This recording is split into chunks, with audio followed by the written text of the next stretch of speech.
আসসালামু আলাইকুম ওয়া রাহমাতুল্লাহি তাআলা ওয়া বারাকাতুহু। জি, ভালো আছেন সবাই? আলহামদুলিল্লাহ। আচ্ছা, আমরা পড়তেছিলাম গতকালকে আমাদের এইখানে মাখরাজ পড়াইছি 1 থেকে 3 আর মাখরাজের বিস্তারিত। এর মধ্যে যেমন ওয়াকিফুল ইসলাম ভাইয়ের এগুলো এগিয়ে হয়েছে, তাই না?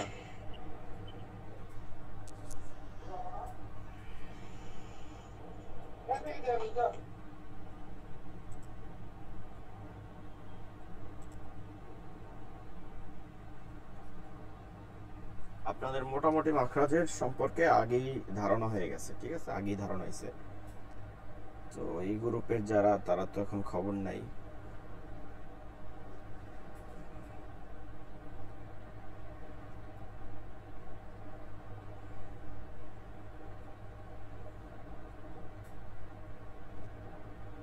মাখরাজ মূলত উচ্চারণ বের হওয়ার স্থানকে মাখরাজ বলে। মাখরাজ ছাড়া কেউ শুদ্ধভাবে আরবি পড়তে পারে না, ঠিক আছে। মাখরাজ যে কোনো হরফ উচ্চারণের ক্ষেত্রে 3টা বিষয় খেয়াল রাখতে হয়। 1 নম্বর হচ্ছে তার কাইফিয়াত জানা, অর্থাৎ তার পদ্ধতি কি, এটা জানতে হয়। 2 নম্বর হচ্ছে তার মাখরাজ উচ্চারণটা যেখান থেকে হয় এই সম্পর্কে ধারণা থাকতে হবে, এই সম্পর্কে জ্ঞান থাকতে হবে। আর 3 নম্বর বিষয় হচ্ছে সিফাত জানা। এখন 1 আর 2 যেটা আছে এটা আমরা শিখি, আমাদের সাথে আমরা এইভাবে শিখাই, কারণ 3 নম্বর যেটা আছে সিফাত জানা, এইটা মোটামুটি বলতে গেলে অনেকটা জটিল। সাধারণ মানুষের কাছে এটা খুব জটিল। আলেমদের কাছে, যারা তাজবিদ নিয়ে সবসময় আমরা পড়ি, তাদের কাছে এটা হচ্ছে একটু কঠিন হয়ে দাঁড়ায়। সিফাতের অনেকগুলো প্রকার, শুধু সিফাতের প্রকার মনে রাখলে হবে না, আবার সেই সিফাতের হরফগুলোর ক্ষেত্রে প্রত্যেকটা সিফাতের আবার স্থান আছে, 5টা 6টা করে স্থান আছে, সেগুলো সম্পর্কে ধারণা থাকা। তো মোটামুটি এটা একটা জটিল বিষয়। তো সিফাত না জেনেও সিফাতের কার্যক্রম চালানো যায়, ঠিক আছে। সিফাত না জেনেও, যেমন ধরেন আমরা অনেক সময় একটা বিষয় বুঝি না, কিন্তু আমরা আমাদের যদি লাইন দেখায় দেওয়া হয়, তখন আমরা ওইদিকে চললে আমরা এটা বুঝতে পারি। যেমন ধরেন একটা সহজ বিষয় হচ্ছে যে আমরা রমাদান মাসে তারা কোরআন তেলাওয়াত করা হয় নামাজের মধ্যে। মানে আমরা কি করি, আমরা তো জানি না, আমরা তারাবি নামাজ তো আমরা আসলে কোরআন পুরোপুরি মুখস্থ না, আমাদের এটা পুরোপুরি ইয়াদ নাই, ঠিক আছে, পুরোপুরি মুখস্থ না।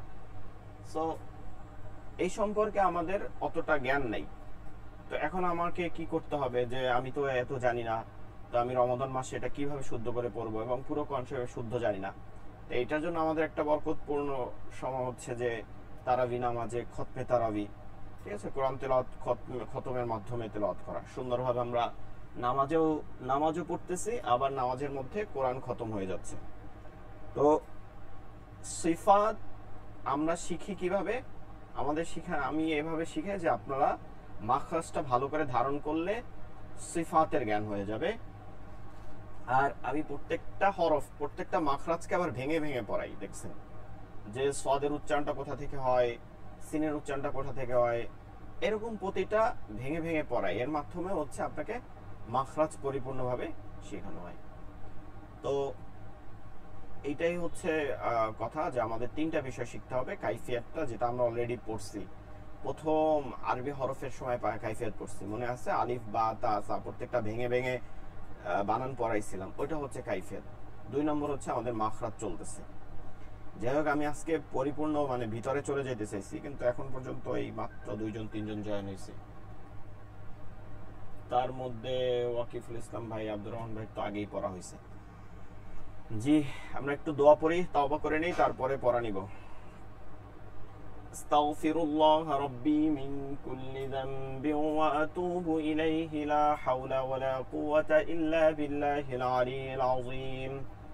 আল্লাহুম্মা সাল্লি আলা মুহাম্মাদিন ওয়া আলা আলি মুহাম্মাদ كما صليت على إبراهيم وعلى آل إبراهيم إنك حميد مجيد اللهم بارك على محمد وعلى آل محمد كما باركت على إبراهيم وعلى آل إبراهيم إنك حميد مجيد أعوذ بالله من الشيطان الرجيم بسم الله الرحمن الرحيم رب زدني علما رب يسر ولا تعسر وتمم علينا بالخير رب اشرح لي صدري ويسر لي أمري واحلل عقدة من لساني يفقه قولي আচ্ছা আমরা যে মাখরাজের প্রথম যে অংশগুলো পড়ছিলাম এগুলো আপনাদের মধ্যে কার কার হইছে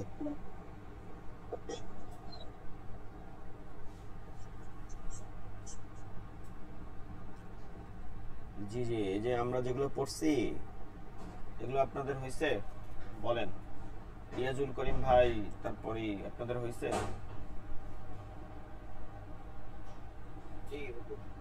জি বলেন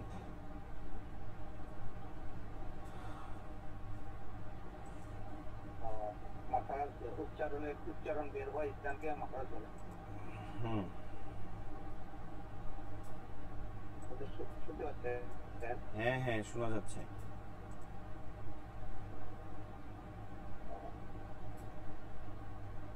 এটা স্যার হুজুর ওইদিন হালক যেটা পড়া দিয়েছিলেন প্রথম দ্বিতীয় তৃতীয় ভাগ না তা তো ঠিক আছে একদম আমরা দুইটা পড়ি শুরু থেকে দিছিলাম মনে আছে শুরু থেকে মাখরাজের পরিচয় থেকে 3 পর্যন্ত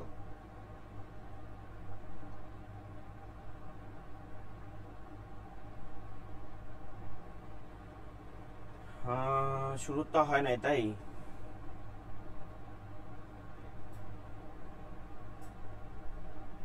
আচ্ছা অনেক সাউন্ড শোনা যাচ্ছে না অন্যরা কেউ শুনতেছেন আপনারা বলেন পড়া বলেন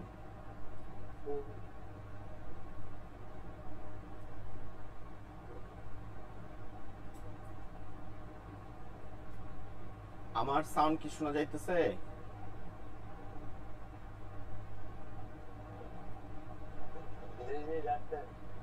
আচ্ছা তাহলে বললেন সাউন্ড শোনা গেলেও বললেন পড়া না হইলেও বলবেন আমি তো বুঝবো কিভাবে যে আমি আমার তা আপনি শুনতেছেন কিনা উচ্চারণের স্থানকে মাখরাজ বলে এক নম্বর মাখরাজ হলকের শুরু হতে হামজা হা হলকের মধ্যখান হইতে আইন হা হলকের শেষ হতে গয়ন খ জিহ্বার পুরা তার বরাবর উপর তালুর সাথে লাগাইয়া ক আচ্ছা 3 পর্যন্তই পড়া ছিল আপনাদের যেহেতু আগে পড়ানো হয়েছে এর জন্য এগুলো 3 পর্যন্তই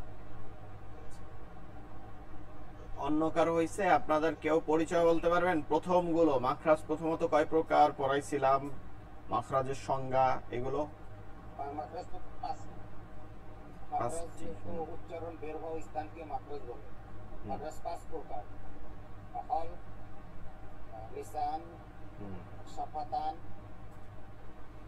জাউফ খাইশুম জি তো কন্ট্রোল যদি হাল কন্ট্রোলি 3 ভাগে ভাগ করা হয়েছে প্রথম শুরু মধ্য শেষ শুরু দুইটা হামজা আ মধ্য আইন আ আর শেষ বয়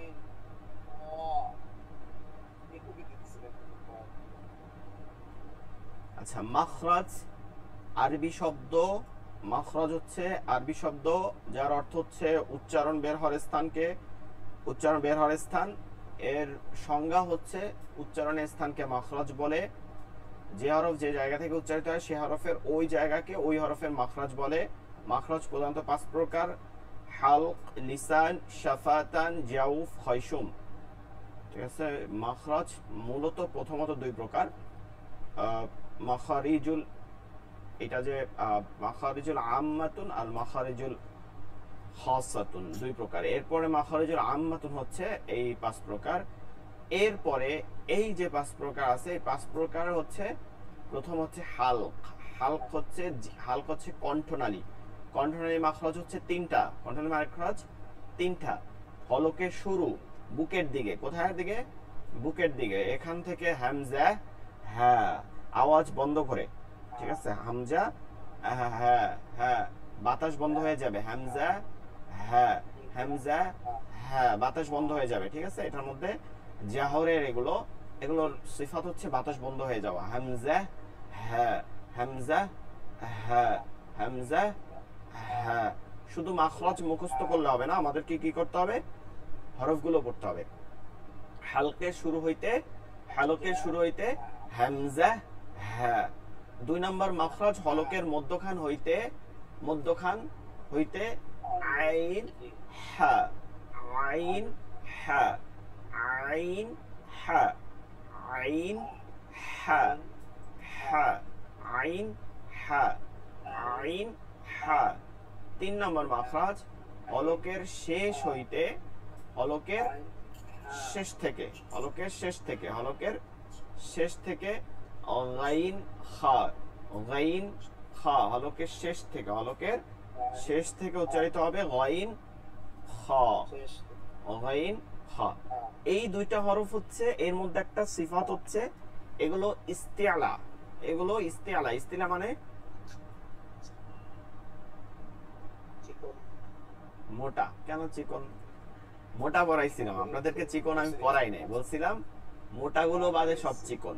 ইস্তিআলা, হুরুফুল ইস্তিআলা মানে মোটা হরফ, মোটা উচ্চারণ। ইস্তিআলা মোটা, এটা কিভাবে করে? এটা সহজ বিষয় হচ্ছে যে আপনার জিহ্বার যে গোড়াটা আছে, জিহ্বার গোড়াটা এটা উপরের দিকে উঠে যায়। ঠিক আছে, ইস্তিআলা। হা হা, গাইন হা, গাইন অফ। আর বিপরীত হচ্ছে যে বাকি চিকন, এগুলোকে ইস্তিফাল বলে, মানে চিকন ইস্তিফাল। এগুলোর সময় এটা হচ্ছে নিচের দিকে নেমে যায়। যেমন কাফ, লাম, গোড়াটা, জিহ্বার গোড়াটা নিচের দিকে লাগে, নিচের দিকে নামে। ঠিক আছে, ফাঁকা থাকে, নিচের দিকে নামে যায়। মোটার চিকন তো গাইন কি মোটা, খ ও গাইন মধ্যে একটু ঘষতে হবে, ওই যে গোড়াটা উপরের দিকে লাগে, জিহ্বার গোড়াটা উপরের দিকে তালুতের সময় একটু ঘষা খায়।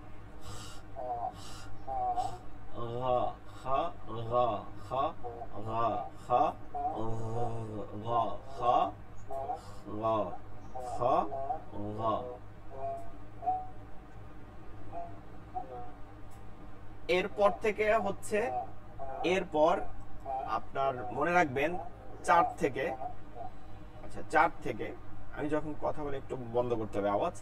4 থেকে 13, কত থেকে? 4 থেকে 13, 4 থেকে 13, 4 নম্বর থেকে 13 নম্বর, এগুলো সব হচ্ছে লিসানের মাখরাজ, জিহ্বার মাখরাজ, লিসানের মাখরাজ, জিহ্বা মানে এগুলোর কাজ হচ্ছে সব জিহ্বা লাগে, সবের কিসের প্রয়োজন হয়? জিহ্বার। এতক্ষণ পড়ছি কণ্ঠনালী দেয়া হয়েছে, জিহ্বার প্রয়োজন ছিল না, কণ্ঠনালী। হ্যাঁ, জিহ্বা একটা জিনিস কি, আমরা যেমন ধরেন চাঁদে কে গেছে আমরা অনেকে জানি না, নীল আর্মস্ট্রং প্রথম গেছে, কিন্তু সেকেন্ড পা দিয়েছে কে, তার নাম কিন্তু আমরা অনেকে রাখি না, মুখস্থই থাকে না। পড়ছি কিন্তু আমরা ঠিকই, আমরা এগুলো কিন্তু পড়ছি, কিন্তু এগুলো আমাদের মনে নাই সেকেন্ড যে থাকে। তো মূলত একটা হরফ উচ্চারণে কখনোই একটা জায়গা থেকে হয় না, বেশ কিছু ভিন্ন ভিন্ন জায়গার প্রয়োজন হয়। তো মূল বিষয়টাকে ধরা হয়, মূল বিষয়টাকে, ঠিক আছে, মূল বিষয়টাকে। এই যে খ গাইনে কি জিহ্বার প্রয়োজন হয় না? হয়, কিন্তু এইটাকে মূল না। মূল হচ্ছে কি হলকের শেষ, কণ্ঠনালী শেষ। তো 4 থেকে 13 সবগুলো হচ্ছে জিহ্বা, লিসান। এই জিহ্বাগুলো কোথায় কোথায় লাগবে? কখনো এই জিহ্বার গোড়াটা তালুতে গিয়ে লাগবে, জিহ্বার গোড়াটা তালুতে গিয়ে লাগবে। কখনো এই একদম মানে ধারাবাহিক বলতেছি, জিহ্বার গোড়াটা তালুতে গিয়ে লাগবে। এবার জিহ্বার গোড়া একটু সামনে আগাইয়ে তালুতে গিয়ে লাগবে। এবার জিহ্বার মধ্যভাগটা তালুতে গিয়ে লাগবে, মধ্যভাগটা তালুতে গিয়ে লাগবে। এরপরে জিহ্বার গোড়ার কিনারা, দুই পাশের কিনারা, এই উপরের মাড়ির দাঁত, দাঁতের মাখরাজ কি, দাঁতের মূলত টোটাল দাঁত মাখরাজের ক্ষেত্রে ব্যবহার হয়েছে 18টা দাঁত। কয়টা? 18টা দাঁতের প্রয়োজন আছে। আমাদের মানুষের দাঁত কয়টা হয়? 32টা। মানুষের দাঁত কয়টা টোটাল হচ্ছে? একজন পূর্ণবয়স্ক মানুষের দাঁত হয় হচ্ছে 32টা। এই 32টা দাঁতের আরবি নাম আছে, ঠিক আছে? প্রথমত নাম হচ্ছে দুই প্রকার, একটা হচ্ছে উপরের দাঁত, এটা হচ্ছে উলিয়া, নিচের দাঁতকে বলে সুফলা। এই প্রথম এই যে দুই দাঁত আছে, এই যে এই দুই দাঁত আর এই নিচের দাঁত, সবগুলোর নাম এক, খালি উপরেরটাকে বলে উলিয়া, মানে নামের শেষে উলিয়া হবে আর এটার সাথে সুফলা হবে। এগুলো সানাইয়া, এগুলো সানাইয়া, সানাই উলিয়া, সানাই সুফলা। সানাই উলিয়া, সানাই সুফলা।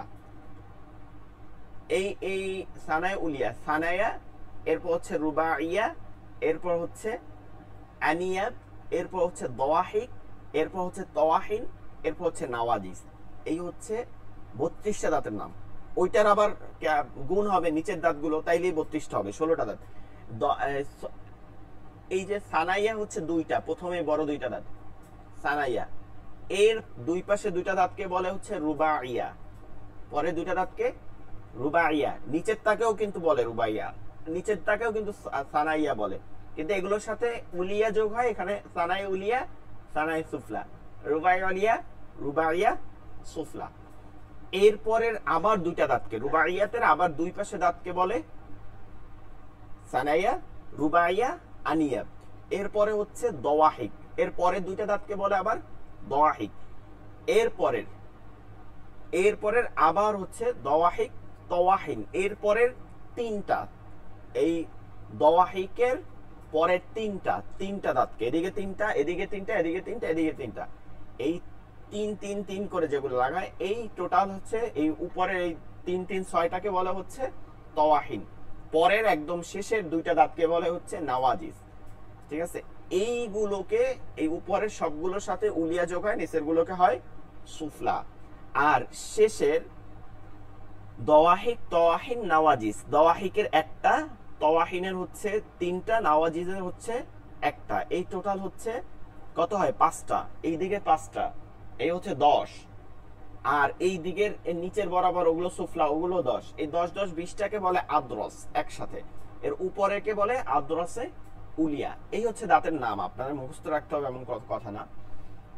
এখন টোটাল হচ্ছে 18টা দাঁতের প্রয়োজন হয়, 18টা দাঁতের সাহায্য লাগে।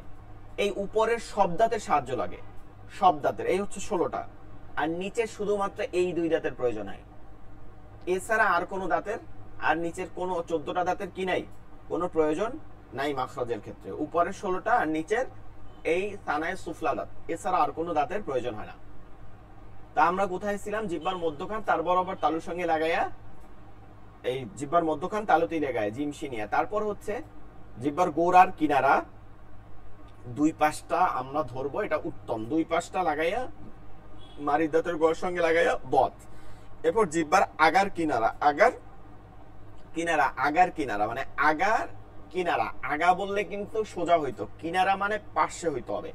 সামনের উপরের দাঁতের মারির সঙ্গে লাগাইলাম, এরপরে জিহ্বার আগা তালুতে লাগাইয়া, সামনের বরাবর তালুতে লাগাইয়া নুন। এরপরে জিহ্বার আগার পিঠ, পিঠ মানে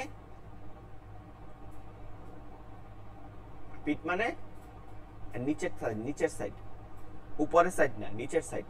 এই আগাটার নিচের সাইডটা লাগবে তালুতে, র। এরপর জিহ্বার আগা এই সানাই উলিয়া দাঁতের গোড়ার সঙ্গে লাগায় তা, জিহ্বার আগা সানাই উলিয়া দাঁতের আগার সঙ্গে লাগায় রা, জিহ্বার আগায় সানাই সুফলা দাঁতের আগার সঙ্গে লাগে, আগা থেকে পেট পর্যন্ত বা আগার সঙ্গে লাগে, প্রত্যেকটাই আগা থেকে পেট পর্যন্ত অবশ্য, সদ সিনঝা। এরপর হচ্ছে শেষ 13, আমরা 13 পর্যন্ত পড়ছি। এই জিহ্বা আর দাঁতের কার্যক্রম শেষ, এখান থেকে শেষ দাঁতের, আমরা জিহ্বার মাখরাজ শেষ। লিসান, লিসান মানে কি জিহ্বা, লিসানের মাখরাজ কয়টা 10টা, হরফ কয়টা 18টা, জিহ্বার মাখরাজ কয়টা 10টা, হরফ কয়টা 18টা। চলেন এই 13 পর্যন্ত আগে পড়ে নিই, তারপরে আমরা আবার যাব শাফাতানে। পড়েন না কেউ অবশ্য, এটা হলো সব থেকে বড় দুঃখ। মানে একটা জিনিস কি, আপনারাই তো অনেকে ভর্তি হওয়ার সময় জিজ্ঞাসা করছেন না হুজুর ভালো করে পড়াবেন, ক্লাস হবে তো, পড়ানো হবে তো, শিখতে পারবো তো, এরকম প্রশ্ন অনেকে করেন না। কিন্তু বিষয়টা হচ্ছে যে পড়ানো হয়, শিখানো হয়, অনেকে শিখে অনেকে শিখতে পারে না। কারণ কি, আপনার অনেকে পড়েন না, অনেকে ক্লাসে শুরুতে জয়েন হন না, জিজ্ঞেস করলে তখন থাকেন না, ঠিক আছে, এইটা হচ্ছে একটা বিষয়। তো এখনো সময় আছে, তো অনেক ক্লাস আছে ইনশাল্লাহ, অনেক ক্লাস, 30টা ক্লাস তো শেষ হবেই, তারপরে ইনশাল্লাহ আরো ক্লাস বাড়াই নেওয়া হবে। মাস্কের ক্লাসগুলো আমরা ডাবল বারো নিব, ঠিক আছে, মাস্কের যেন বেশি বেশি করে পড়তে পারি, সময় সময় নিয়ে বিভিন্ন সময় মেসেজ দিয়ে দেওয়া হবে। তো সময় আছে, কিন্তু আপনারা সময়গুলোকে কাজে লাগান, তাহলে কাজে হবে, একবার কনসেপ্ট শিখতে পারবেন। আর যদি মানে কোর্স হইছে, কোর্স শেষ করছি, আমরা অনেক সময় দেখি তো, মানে আমরাও তো দেখা যাচ্ছে অনেকে অনলাইনে কোর্স করি, আমাদের বন্ধু বান্ধব দেখি অনেকে ওই যে বিভিন্ন রকম কোর্স শিখে কি করে, যোগ হয়ে লাইভে যোগ হয়ে অন্য কাজ করতে থাকে। তো এইটা করলে কি শিখা হয় না, দিন শেষে ওগুলো তো দেখা গেছে অনেকে আইসিটি বিভিন্ন বিষয়ের উপর ক্লাস করে, তো দিন শেষে একটা সার্টিফিকেট নিয়ে যায় শেষ।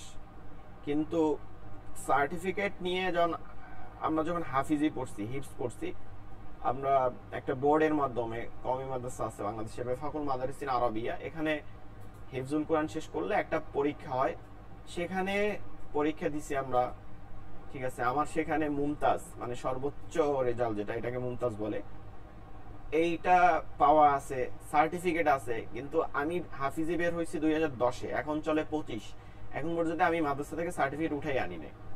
আমাদের ওস্তাদও সবসময় বলতো হিফজের সার্টিফিকেট নাই, হিফজের সার্টিফিকেট কি ইয়াদ থাকা, মুখস্থ রাখা, ইয়াদ থাকা, আমল ঠিক রাখা, আর হচ্ছে হাসরের দিনে সার্টিফিকেট, এর আগে কোনো সার্টিফিকেট নেই।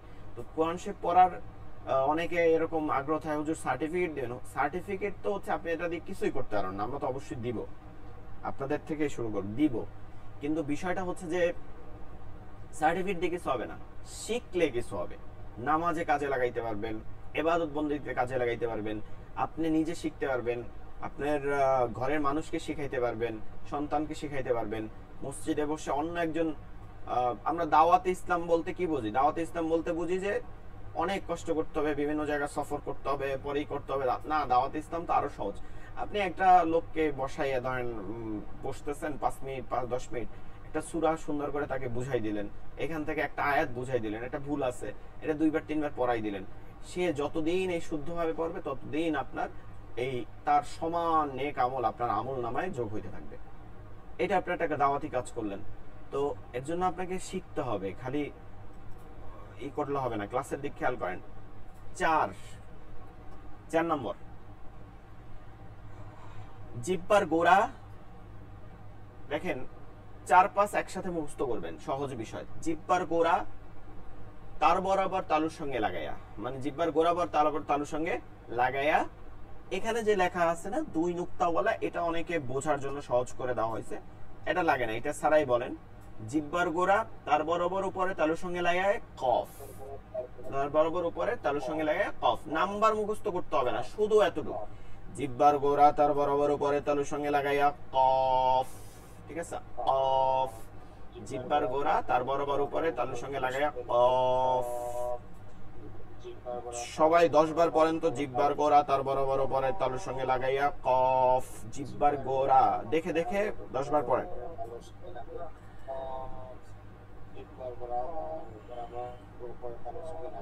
কফ, জিহ্বার গোড়া তার বরাবর উপরে তালুর সঙ্গে লাগাইয়া কফ।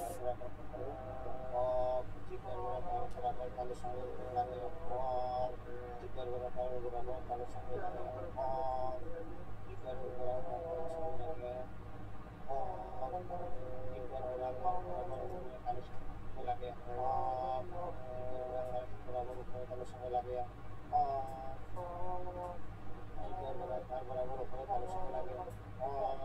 আচ্ছা চলেন এবার আমরা চিত্রটা দেখি। চিত্রটা দেখলে মাথায় বসে যাবে। এই দেখেন নেটওয়ার্কের মতন এখানে একটা চিহ্ন দেওয়া আছে, দেখছেন? জিহ্বার গোড়া আর হচ্ছে এই যে এইখানটা, এই যে এইখানটা তালুতে গিয়ে লাগছে, এই তালুতে গিয়ে লাগছে, এই বরাবর গোড়া তালুতে লাগা আছে। এখন দেখেন এইটা লাগলেও আমি বলছি না একটু সাহায্য লাগে, সাহায্য হচ্ছে এইখানটা দেখেন, এইখানটা হচ্ছে সাহায্য, এইখানটা দিয়ে বাড়ি দিয়ে তারপরে এখানে আসে, ঠিক আছে? এখন এটা হচ্ছে কারণ কি এখানে খ গইন ছিল না, এখান থেকে খ গইন, হলকের শেষের পরের মাখরাজ হচ্ছে কফ, এর জন্য এই হলকের শেষের একটু ঘষা খায়। একটু বাড়ি দিও, অফ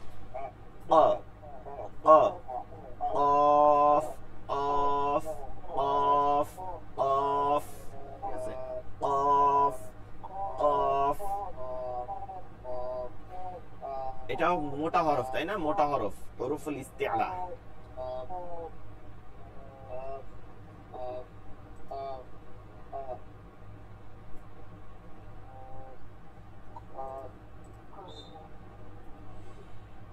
আচ্ছা 5 নম্বর মাখরাজ 4 নম্বর দিয়েই সাহায্য, 4 নম্বর 5 নম্বর মাখরাজ 4 নম্বর দিয়ে জিহ্বার গোড়া এই পর্যন্ত ঠিক আছে, ঠিক আছে?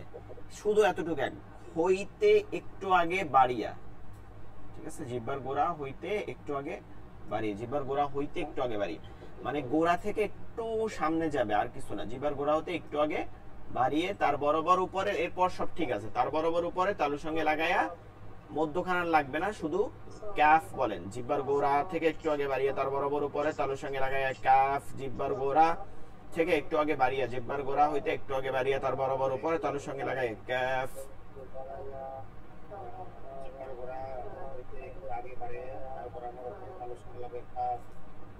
হ্যাঁ কাফ না, এটা তো এটা নরম হবে, কাফ কাফ কাফ।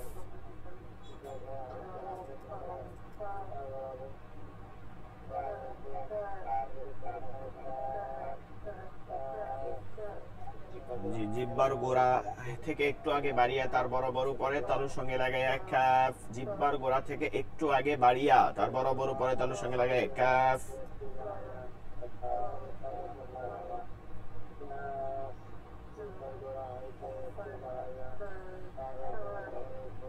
এখানে যদি আমরা চিত্রটা দেখি, দেখবেন এখানে চিত্রটা আর কফের চিত্রটা যদি দেখি, কফটার জিহ্বাটা ছিল গোড়ার দিকে, আর এইটাও গোড়ার দিকেই আছে, কিন্তু একটু সামনে আগাইছে, দেখছেন একটু।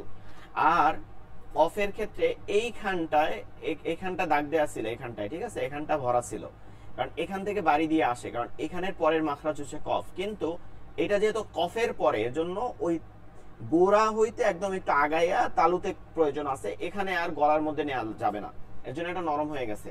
কাফ কাফ, ঠিক আছে? কাফ কাফ কাফ কাফ, এটার মধ্যে হামস মানে একটু বাতাস চলমান থাকে। কাফ কাফ কাফ কাফ। জিহ্বার গোড়া থেকে একটু আগে বাড়িয়া তার বরাবর উপরে তালুর সঙ্গে লাগিয়া কাফ, জিহ্বার গোড়া থেকে একটু আগে বাড়িয়া তার বরাবর উপরে তালুর সঙ্গে লাগিয়ে কাফ।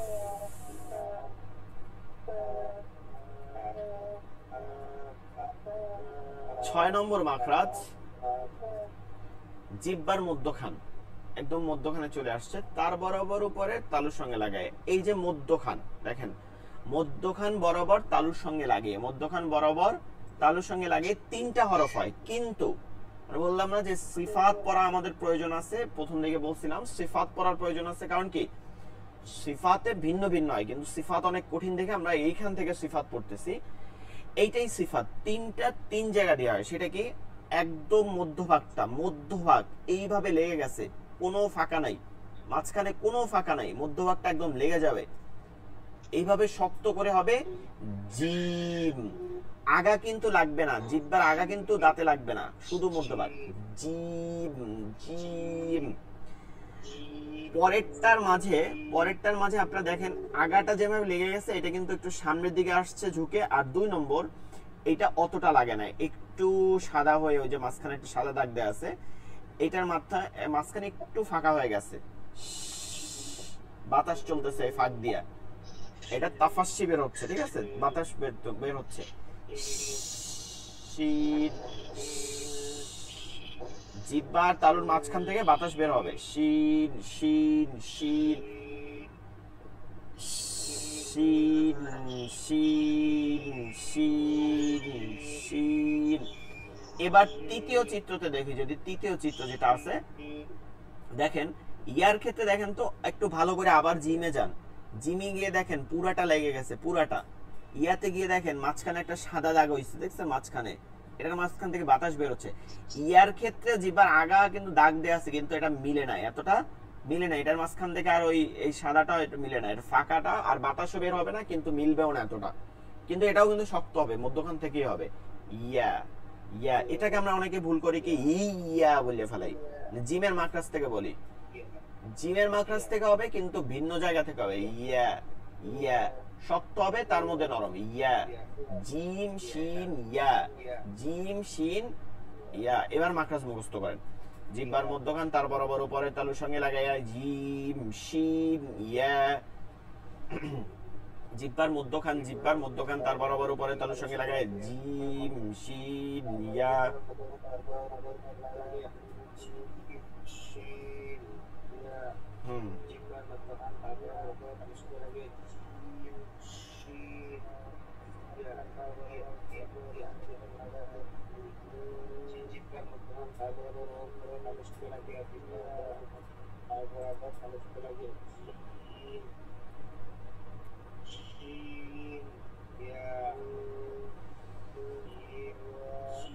আচ্ছা, দদের মাখরাজ আমরা একটু চিত্রটাকে দেখবো, তারপরে মাখরাজে যাব।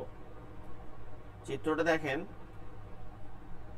এই যে দাঁতের এই উপরের দাঁতের দিকে আর জিহ্বায় দাগ দেয়া আছে, যেখানে জিহ্বার এই কর্নারটা দাগ দেয়া আছে, যেহেতু এক কর্নার দিয়ে করা যায় এজন্য এক কর্নার দেখানো হয়েছে, চাইলে আপনারা দুই কর্নার দিয়ে করবেন, ঠিক আছে।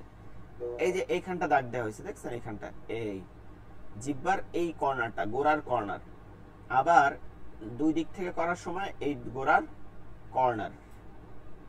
এবার উপরের দাঁত আছে, যে উপরের দাঁত এখান থেকে পাঁচটা, এই গোড়া থেকে এই মারির দাঁতগুলো, এই যে মারির দাঁতগুলো, এখান থেকেও মারির দাঁতগুলো, দুই পাশ থেকে করা উত্তম। এইটা গিয়া এখানে লাগবে, ঠিক আছে, এটা এখানে গিয়ে লাগবে, এটা উপরে উঠে গিয়ে এখানে লাগবে। আর আগাটা, এই আগা, জিহ্বার আগা কোনোভাবে দেখেন গোড়াটা উঠে গেছে কিন্তু ভাঁজ করে, এখানে বোঝা যাচ্ছে না, মানে এটা ভাঁজ হয়ে গোড়াটা উঠে গেছে, আগা কিন্তু নিচের দিকে থাকছে। আমরা কি করি, আগাকে উপরে উঠাই দেই, দেখে ওই জোয়াদ উচ্চারণ হয়, এটা হবে দোয়াদ, আগাটা নিচের দিকে থাকবে, জিহ্বার আগাটা উপরের দাঁতে লাগাইলে জোয়ার উচ্চারণ হয়, জোয়া জোয়া। কারণ হচ্ছে কি, জোয়ার মাখরাজ মনে আছে, জিহ্বার আগা সামনের উপরের দুই দাঁতের আগার সঙ্গে লাগাইয়া, ওই যে আপনি আগায় গিয়ে লাগান দেখে জোয়া উচ্চারণ বের হয়, আগায় লাগাবেন না, জোয়া উচ্চারণ কোনোভাবে বের হবে না, জোয়াদ আর হবে না, তখন দোয়াদি হবে, চাইলেও আর জোয়া হবে না, ঠিক আছে। আমরা এই চিত্রটা ভালো করে একটু খেয়াল করি, জিহ্বার গোড়ার, এই যে গোড়ার কিনারা, কিনারা উপরের মারির দাঁতের গোড়ার সঙ্গে লাগায়, কিসের সাথে, গোড়ার সঙ্গে লাগাইয়া, এরকম ভিতরের দিকে গোড়ার সঙ্গে লাগাইয়া, দদ, মোটা হরফ, দদ দদ, দোয়াদ বলা যাবে না কিন্তু, দ দ দদ দদ, দ উচ্চারণ হয়ে যায়, দালে যোগ হবে, দদ। 7 নম্বর মাখরাজ, জিহ্বার গোড়ার কিনারা, জিহ্বার গোড়ার কিনারা, জিহ্বার গোড়ার কিনারা উপরের মারির দাঁতের গোড়ার সঙ্গে লাগাইয়া, উপরের মারির দাঁতের গোড়ার সঙ্গে লাগাইয়া, দদ। জিহ্বার গোড়ার কিনারা উপরের মারির দাঁতের গোড়ার সঙ্গে লাগাইয়া, দদ। জিহ্বার গোড়ার কিনারা উপরের মারির দাঁতের গোড়ার সঙ্গে লাগাইয়া, দদ। মুখস্থ করেন কয়বার?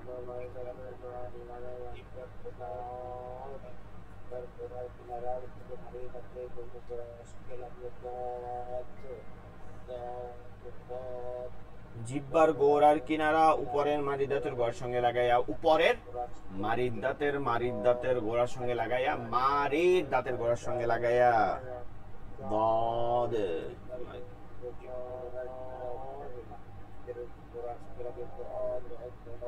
দোয়াদ বলেন যারা তাদের ভুল হয়, কিন্তু দ হবে, দদ, শুধু দ, ওয়াও নাই মধ্যে কোনো, দ টান দিয়ে যায় দালে যোগ হবে, দদ দদ দ দ দ। জিব্বার গোড়ার কিনারা উপরের মারি দাঁতের গোড়ার সঙ্গে লাগাইয়া দজ। চলেন 8 নম্বরে। 8 নম্বর মাখরাজ, আগে যদি ছবি দেখি আমরা, জিব্বার আগার কিনারা, জিব্বার আগার কিনারা, আগার কিনারা, এই যে আগাটা হবে এইটার কিনারা, কিনারা একদম সোজা না, পার্শ্বে, জিব্বার পাশটা মানে আগার পার্শ্বে, এক সাইড বাম পাশ। এখানে এই যে দাঁতগুলো আছে সানায়ে উলিয়া দাঁতের পরের গুলো, সানায়ে উলিয়া দাঁতের পরের গুলো, রুবাইয়া থেকে এই দিকের, এই রুবাইয়া থেকে, রুবাইয়া, আনিয়াব, দওয়াহিক, এই যে দাঁতগুলো আছে এগুলোর সাথে কোথায় যাবে? মারিতে যোগ হবে, মারিতে। 7 হচ্ছে মারির দাঁতের গোড়ার সঙ্গে, আর 8 হচ্ছে সামনের দাঁতের মারির সঙ্গে, সামনের দাঁতের মারির সঙ্গে, দাঁতের মারির সঙ্গে লাগিয়ে লাম। তো জিব্বার আগা, জিব্বার আগার কিনারা, জিব্বার আগার কিনারা, সামনের উপরের দাঁতের মারির সঙ্গে লাগাইয়া লাম। 8 নম্বর মাকড়া, জিব্বার আগার কিনারা, সামনের উপরে দাঁতের মারির সঙ্গে লাগাইয়া লাম। 8 নম্বর মাকড়া, জিব্বার আগার কিনারা।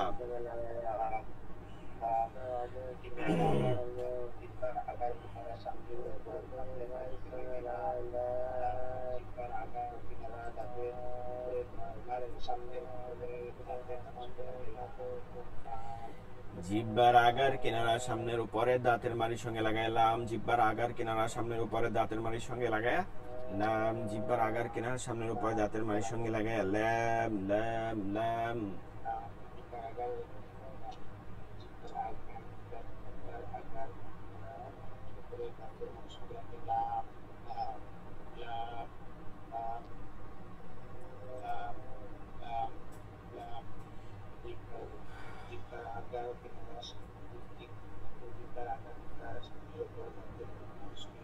এবার দেখেন পরেরটা, দেখেন নুন, নুন দেখেন, এটা হচ্ছে জিব্বার আগা, জিব্বার আগা।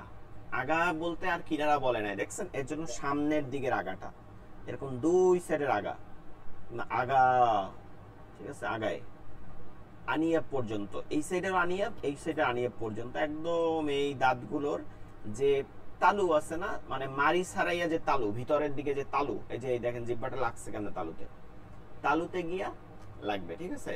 আপনি এত এই তো মনে হয় মাখরাজ হচ্ছে সহজ, যে জিব্বার আগা তার বরাবর উপরে তালুর সঙ্গে লাগাইয়া নুন, জিব্বার আগা তার বরাবর উপরে তালুর সঙ্গে লাগাইয়া নুন, জিব্বার আগা তার বরাবর উপরে তালুর সঙ্গে লাগাইয়া নুন।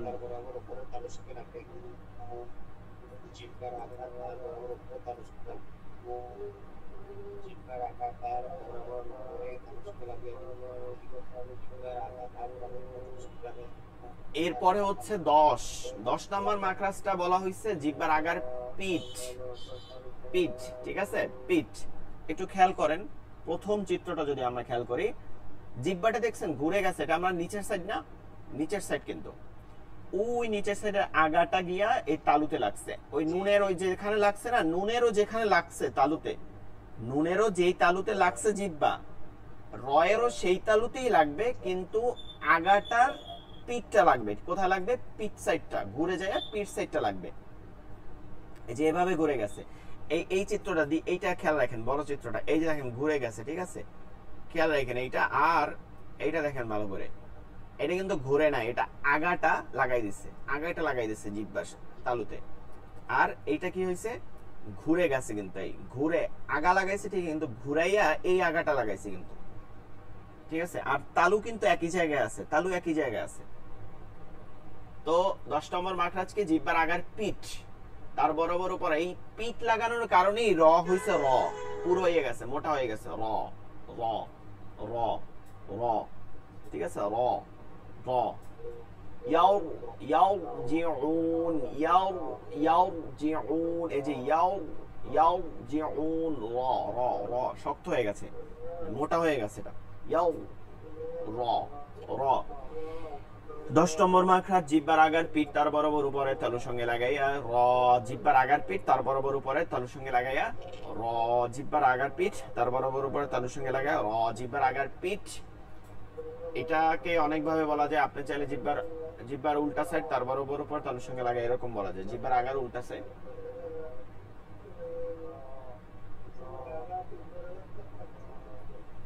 জিহ্বার আগার পিঠ তার বরাবর পর তালুর সঙ্গে লাগা। আচ্ছা 11 নম্বর মাখরাজ। এখানে তিনটা চিত্র প্রথম দেখবো। প্রথম বাম দিক থেকে দেখেন, বাম দিক থেকে জিহ্বার আগা এই দাঁতের গোড়ায়, ওই যে গোড়া থেকে শুরু হবে, গোড়ায় লাগছে। কোন দুই দাঁত? এই দুই দাঁত, সামনের বড় দুই দাঁত। উপরেরটাকে সানাউলিয়া বলে। লাগবে কোথায়? গোড়ায়। ঠিক আছে, কোথায়? গোড়ায় লাগবে। এই গোড়া থেকে পেট পর্যন্ত জিহ্বাটা মেলে যাওয়া, মানে আগাটা একদম ফুল লাগাই দেওয়া, সেখান থেকে হবে ত, সেখান থেকে হবে ত। এরপরে জিহ্বার গোড়ায়, শুধু গোড়ায় চিকন করে জিহ্বাটা লাগানো, দাল দাল। এরপর জিহ্বাটা পেটের দিকে লাগাইয়া, পেটের দিকে, গোড়ায় না, কোথায় লাগায়? পেটের দিকে লাগায় তা, শুধু পেটের দিকে লাগায় তা। তোয়াটা হয়েছে কি? পেট থেকে গোড়া, পেট থেকে গোড়া, এই পেট থেকে গোড়া লাগছে না, এর জন্য ত মোটা হয়ে গেছে।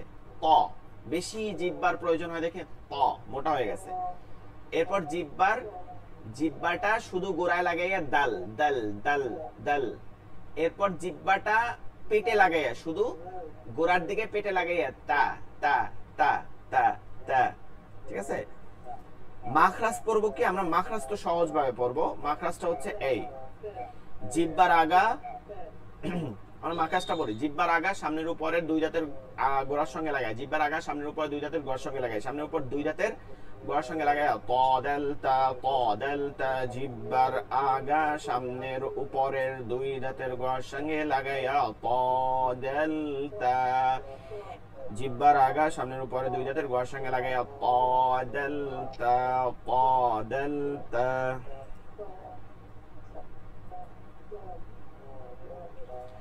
মাখরাজটা পড়তে হবে, শুধু হরফ পড়লে হবে না, হরফ তো আপনি মুখস্থ করছেন না। জিহ্বার আগা সামনের উপরে দুই দাঁতের গোড়ার সঙ্গে লাগাইয়া ত দেলতা।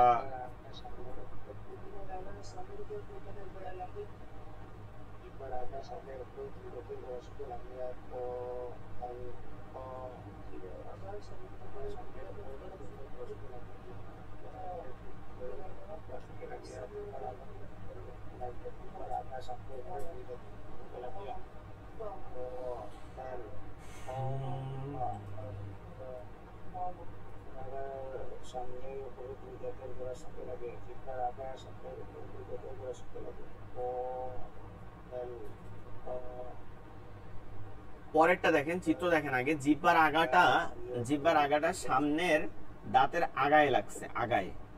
এটা যদি দেখেন, এই দ্বিতীয় সেকেন্ড যে ছবিটা আছে, এটা ভালো করে দেখেন। সামনের দুইটা ঠিক আছে, কিন্তু আগায় লাগছে। কোথায় লাগছে? আগায়।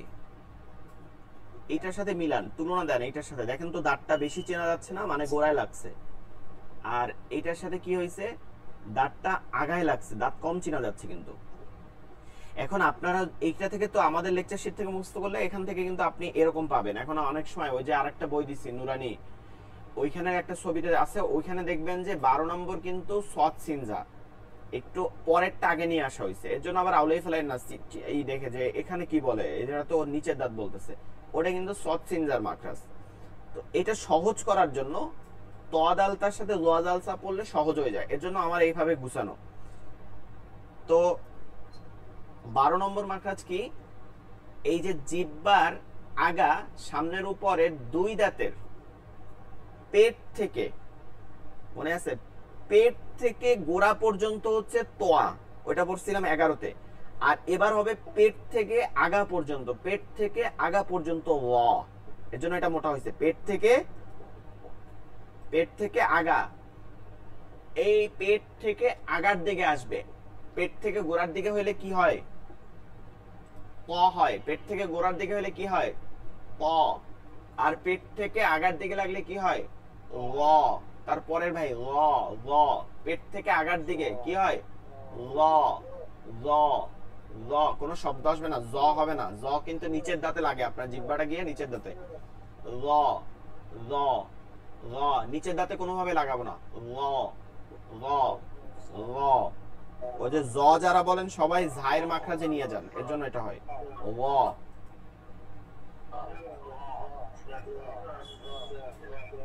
এরপরে জালেরটা কি বলছে? জালেরটা কি জিহ্বার আগা সামনের উপরে দুই দাঁতের একদম ওই যে ডালে পড়ছিলাম গোড়ায় লাগাইয়া, আর এটা আগায় লাগাইয়া, একদম আগায়, শুধু আগায় লাগাবো, তাহলে হবে জাল, চিকন হয়ে যাবে। জাল জাল জাল জাল, শুধু আগায় লাগাবো, জাল জাল জাল। আগা থেকে পেট পর্যন্ত জ মোটা, আর শুধু আগায় লাগাইলে জাল চিকন, জাল জাল।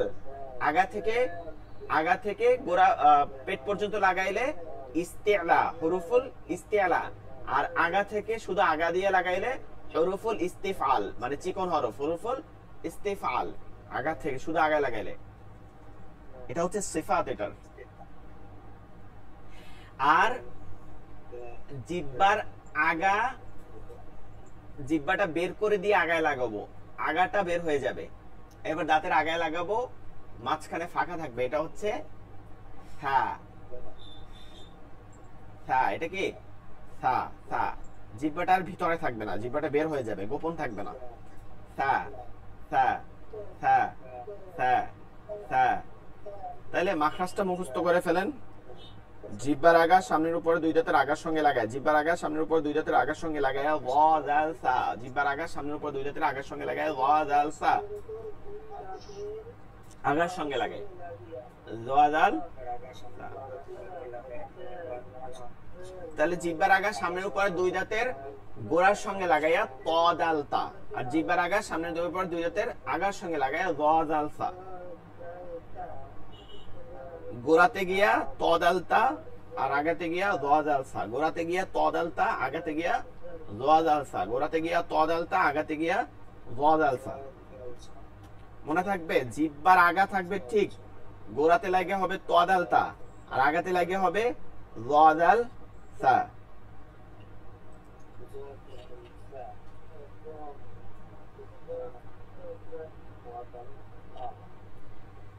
আচ্ছা, 13 নম্বর মাখরাজ। আমরা যদি চিত্রটা দেখি, মানে ছবিটা দেখি ভালো করে, জিহ্বার আগা নিচের দুই দাঁতের, নিচের দুই দাঁত, ওই উপরে দুই দাঁত বরাবর নিচের দুই দাঁতের আগার সঙ্গে লাগবে, নিচের দুই দাঁতের আগার সঙ্গে। এখন এটাও আগায় লাগবে না, এটা কি করবে? আগা থেকে, এই আগা থেকে পেট পর্যন্ত, আগা থেকে পেট পর্যন্ত লাগলে কি হবে? যে মোটা মোটা হরফ হবে সদ, সে কি হবে? সদ। আগা থেকে পেট পর্যন্ত সদ, উপরে দাঁত না কিন্তু, নিচের দুই দাঁত। সদ সদ সদ সদ সদ। সানাই সুফলা দাঁতের না, সানাই সুফলা, সদ সদ। এরপর জিহ্বাটা একদম শুধু আগায় লাগবে, আগায় লাগাইয়া এই ভিতরের দিকে আগায় লাগাইলে কি হবে? সিন। সিন। মূলত এটা আগায় না, এটাকে যদি আরেকটু নিই তাহলে একটু পেটের দিকে লাগবে, শুধু পেটের দিকে লাগাইয়া হয় সিন সিন সিন সিন। আর একদম আগায়, শুধু আগায় লাগাবে, পেটে আর লাগবে না, এটা হবে জা জা জা জা জা জা। ঠিক আছে? জা। ইজ্জা বলেন না, আবার ইজ্জা বলা যাবে না কিন্তু, শুধু জা জা জা জা। তাহলে মাখরাজটা কি? খুব সহজ, মাখরাজটা মুখস্থ করেন। জিহ্বার আগা সামনের উপরের জায়গা হবে নিচের, সামনের নিচের দুই দাঁতের আগার সঙ্গে লাগায়া সদ সিন জা, তিনটা শব্দ আসবে। জিহ্বার আগা সামনের উপর দুই দাঁতের আগার সঙ্গে, সামনে নিচের দুই দাঁতের আগার সঙ্গে লাগায় সদ সিন জা। জিহ্বার আগা সামনে নিচের দুই দাঁতের আগার সঙ্গে লাগায় সদ সিন জা। জিহ্বার আগা সামনের দুই দাঁতের, সামনে নিচে দুই দাঁতের আগার সঙ্গে লাগায় সদ সিন জা। জিহ্বার আগা সামনে নিচে দুই দাঁতের আগার সঙ্গে লাগায় সদ সিন জা। মুখস্থ করেন কয়েকবার। জিহ্বার আগা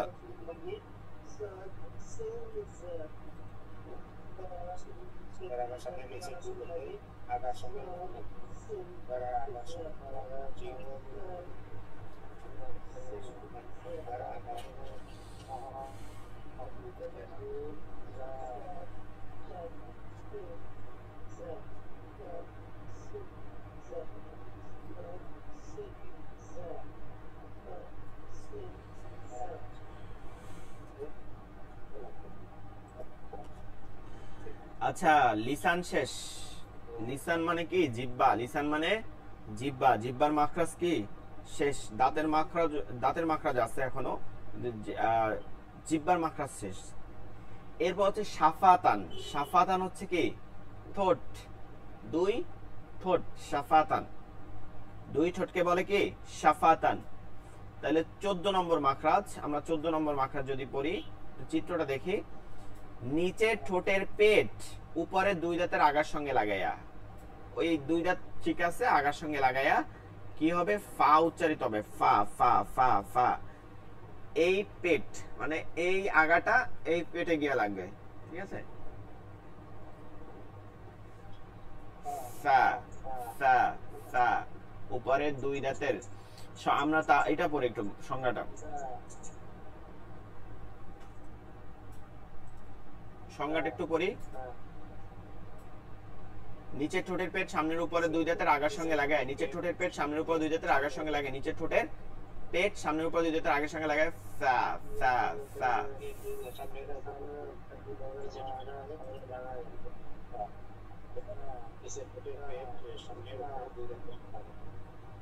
নিচের ঠোঁটের পেট সামনের উপরে দুই দাঁতের আগার সঙ্গে লাগে, নিচের ঠোঁটের পেট দুই দাঁতের আগার সঙ্গে লাগে, নিচের ঠোঁটের পেট সামনের উপরে দুই দাঁতের আগার সঙ্গে লাগে, নিচের ঠোঁটের পেট সামনের উপরে দুই দাঁতের আগার। 15 নম্বর মাখরাজ হচ্ছে খুব সহজ, শাফাতানের দ্বিতীয় নম্বর, দুই ঠোঁট হইতে ওয়াও বা মিম উচ্চারিত হয়, দুই ঠোঁট হইতে, এটা সহজ সংজ্ঞা, দুই ঠোঁট হইতে ওয়াও বা মিম উচ্চারিত হয়, দুই ঠোঁট হইতে ওয়াও বা মিম উচ্চারিত হয়, দুই ঠোঁট হইতে ওয়াও বা মিম উচ্চারিত হয়।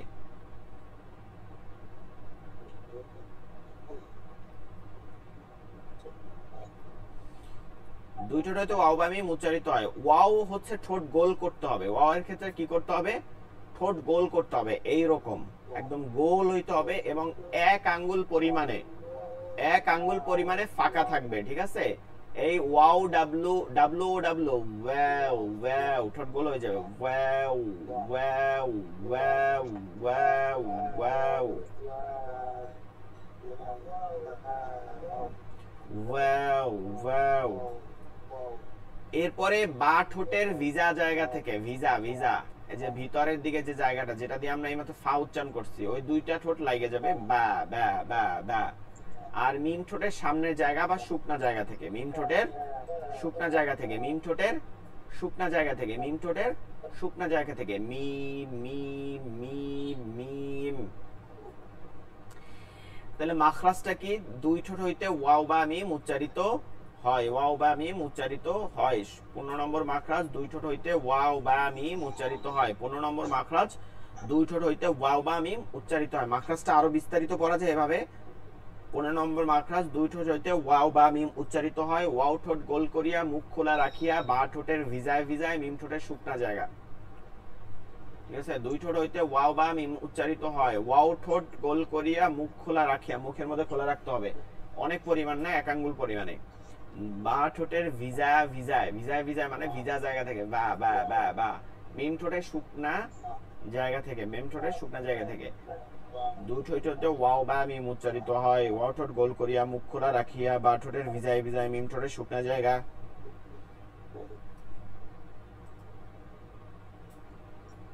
আচ্ছা, আমাদের সময় তো প্রায় শেষের দিকে, একটু আমরা এতে যাব। 16 নম্বর মাখরাজ, এইটা আসলে আর শেষ, জাউফ মুখের খালি জায়গা থেকে হয়, কোথা থেকে,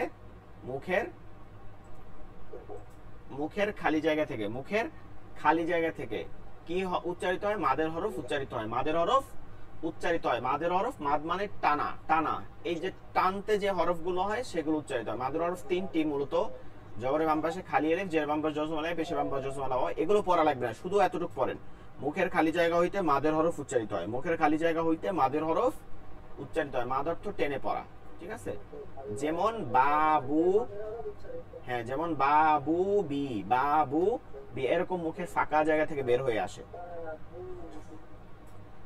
খয়সুম নাকের বাসি থেকে, খয়সুম নাকের বাসি থেকে, নাকের বাসি থেকে, খয়সুম নাকের বাসি বা ছিদ্র, নাকের বাসি থেকে গুন্নাহ উচ্চারিত হয়, নাকের বাসি থেকে গুন্নাহ উচ্চারিত হয়, গুন্নাহ গুন্নাহ, নাকের মধ্যে নিয়ে একটু ধরে পড়তে হয়, এটাকে গুন্না বলে। যেমন আন্না আম্মা, নাকের বাসি থেকে গুন্না উচ্চারিত হয়, যেমন আন্না আম্মা, নাকের বাসি থেকে গুন্না উচ্চারিত হয়, যেমন আন্না আম্মা। আচ্ছা, আমাদের আর 2 মিনিট সময় আছে। এই হচ্ছে মাখরাজ, টোটাল 17টা। তাহলে আমরা এতক্ষণ পড়লাম হচ্ছে মাখরাজ। মাখরাজ অর্থ হচ্ছে উচ্চারণ বের হওয়ার স্থান, যেখান থেকে যে হরফের উচ্চারণ হয় সেটাকে মাখরাজ বলে। আগামী ক্লাসে ইনশাআল্লাহ আপনারা পুরো মাখরাজটা পড়া দিবেন। মোটামুটি তো পড়া হয়েছে।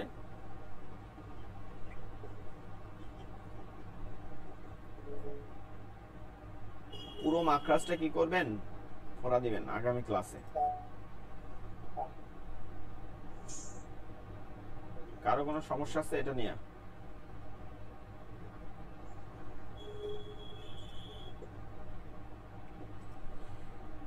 আচ্ছা, আমরা 2 মিনিটের মধ্যে ক্লাস তো কেটে যাবে, আমরা পড়তে থাকি একটা বিষয়, সেটা হচ্ছে ইস্তিনজা বা ইস্তিনজার আদব সমূহ। ইস্তিনজা মানে হচ্ছে কি টয়লেট যেটাকে বলি, এইটাকে বলে ইস্তিনজা বা আবর্জনা, ময়লা। তো ইস্তিনজার আদব সমূহ, এই বাথরুমে যাওয়ারও কিছু আদব আছে। ইস্তিনজার অর্থ হচ্ছে পায়খানা বা পেশাব করার সময়ে নিজের কাজগুলি করা নিষেধ। নিজের কাজগুলি করব না আমরা, ঠিক আছে? এগুলো হাদিসের মাধ্যমে নিষেধ করা হয়েছে। আল্লাহ রাসূল সাল্লাল্লাহু আলাইহি ওয়াসাল্লাম বলছেন যে তোমরা এগুলো করো না। এক, কেবলামুখী বা কেবলার পেছন দিয়ে বসা, অর্থাৎ কেবলাকে কোনোভাবে, ঠিক আছে, কেবলা যেদিকে আছে সেদিকে কোনোভাবে পিছন বা সামনে বসা যাবে না। যেখানে আল্লাহ রাসূল সাল্লাল্লাহু আলাইহি ওয়াসাল্লাম হাদিসের মধ্যে বলছেন যে তোমরা কেবলা দিকে ফিরে কি ফেলাইও না, স্যাফ ফেলাইও না, থুতু ফেলাইও না। আল্লাহ রাসূল সাল্লাল্লাহু আলাইহি ওয়াসাল্লাম নিষেধ করছেন। আবার নিষেধ করছেন তোমরা কিবলার দিকে পা দিয়ে শুয়ো না, ঠিক আছে? পা দিয়ে বিনা ওজরে কেবলার দিকে শোয়া জায়েজ নাই, পা দিয়া। 2, রাস্তার উপরে, ঠিক আছে, রাস্তার উপর, আমরা রাস্তায় চাইলেই তো করে দেই এখন, রাস্তার উপর কিংবা কিনারায় পেশাব পায়খানা করা। এতে কি হয়, রাস্তায় যারা হাঁটে চলে, আল্লাহ রাসূল সাল্লাল্লাহু আলাইহি ওয়াসাল্লাম হাদিস, তাদের কষ্ট হয়, এর জন্য এটা জায়েজ নাই। 3, কোন গর্তের ভিতরে পেশাব পায়খানা করা, এইটাও জায়েজ নাই। কোন গর্তের ভিতর, গর্ত, একটা গর্ত দেখলাম আর পেশাব পায়খানা করে দিলাম, এটা জায়েজ নাই, কারণ এতে প্রাণীর কষ্ট হয়। অনেক সময় এই যে ইঁদুর থাকে, বিভিন্ন রকম সাপ থাকতে পারে, শুধু প্রাণীর না নিজেরও কষ্ট হইতে পারে। এরপর হচ্ছে চন্দ্র বা সূর্যের বরাবর বসা। চন্দ্র যে সূর্য, চন্দ্র সূর্যের বরাবর বসা, এইটার একটা কথা আছে। এটা মাসালা হচ্ছে যে যেটা আটকা বাথরুম, আমরা মানে আটকানোর মধ্যে করি, ধরেন আটকানো, ঠিক আছে, চারদিক দেয়াল দেওয়া, ছাদ দেওয়া, আমরা যেটা এখন করি, এর চন্দ্র সূর্য লাগে না। যেদিকে ওই যে পশ্চিমটাকে কিবলার দিকটাকে ফিরাইয়া বসা যাবে না, ওদিকে পিছনে দেওয়া যাবে না। পূর্ব উত্তর দক্ষিণ যেটা আমরা করি, ঠিক আছে, উত্তর দক্ষিণ, পূর্ব পশ্চিম না, উত্তর দক্ষিণ যেরকম টয়লেট থাকে, সেই সময় সূর্য যেদিকেই থাকুক কোনো সমস্যা নাই, আমরা ওই সময় ওইদিকে যেরকম আছে ওইলে বসতে পারবো। কিন্তু খোলা জায়গা, আমরা খোলা জায়গায় যখন বসবো তখন দেখতে হবে চন্দ্র ও সূর্য যেদিক মুখ করা আছে ওই দিকে মুখ করে আমরা টয়লেট করতে পারবো না। এটা খোলার স্থানে যেখানে দেখা যায় সরাসরি আলো পড়ে এসে চন্দ্র সূর্য, মানে ছাদ নাই যেটাকে। ফলদার মালদার গাছের নিচে, মানে ফলদার ছায়াদার, যেটা ফল দেয়, ছায়া দেয়, এইসব গাছের নিচে আসলে পায়খানা প্রস্রাব করা নিষেধ। এটা আল্লাহ রাসূল সাল্লাল্লাহু আলাইহি ওয়াসাল্লাম অপছন্দ করতেন। বাকিগুলো আমরা আগামী ক্লাসে পড়বো, এখন লাইন কেটে যাবে। সকলে ভালো থাকবেন, দোয়া করবেন। আসসালামু আলাইকুম ওয়া রাহমাতুল্লাহি ওয়া বারাকাতুহু।